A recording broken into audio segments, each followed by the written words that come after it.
წადი ჩემი სახლიდან ამ ლოზუნგით საპროტესტო აქცია ბათუმში საქართველოს საკონსტიტუციო სასამართლოს თავმჯდომარის წინააღმდეგ გაიმართა. მოქალაქე მარინა ესელიძე გიორგი პაპუაშვილს საკუთარ საცხოვრებელ ფარგლს ეტევება, რომელიც გორგილაძის 37 ნომერში მდებარეობს.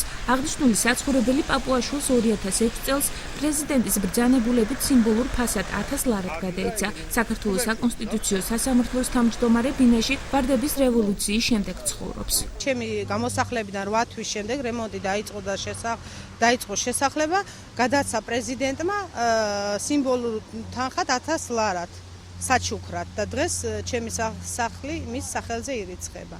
გიორგი პაპუაშვილის კერძო საკუთრებაში. მე მოვითხოვ ჩემი სახლის დაბრუნებას. როლანდ ბლადაძის წინააღმდეგ გაჭარის ყოფილმა პროკურორმა გიორგი პაპუაშვილმა სისხლის სამართლის საქმე აღძრა და სარჩელი მისთვის დაუსაბუთებელი ქონების ჩამორთმევის მოთხოვნით შეიტანა. ბლადაძის საბაჟოს გამშვები პუნქტის უფროსის მოადგილედ მუშაობდა და ბრალი პალმების განუბაჟებლად შემოტანაში დასდეს.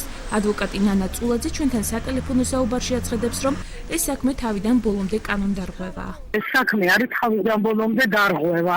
ჩაუთვალეს, რომ თითქოს ეს ქონება ნაყიდი ქონდა ჯერ კიდევ მაშინ, როდესაც ის იყო საჯარო მოხელე და სწორედ ამიტომაც ჩამოართვეს როგორც დაუსაბუთებელი ქონება. მას აუძრეს სისხლის სამართლის საქმე, რომ ჩამოერთვიათ ეს ქონება. აბსოლუტურად უკანონოდ. ამ საკითხზე სატელევიზიო კომენტარს საქართველოს საკონსტიტუციო სასამართლოს თავმჯდომარე არ აკეთებს. პრეს-სპიკერი ზვიად სირაბიძე აცხადებს, რომ გიორგი პაპუაშვილს სახელმწიფო ბალანსი არსებული ქონება გადაეცა. სახელმწიფო ვალდებული იყო, უზრუნველყოფა მოეხდინა საკონსტიტუციო სასამართლოს მოსამართლეების საცხოვრებელი ფართებით.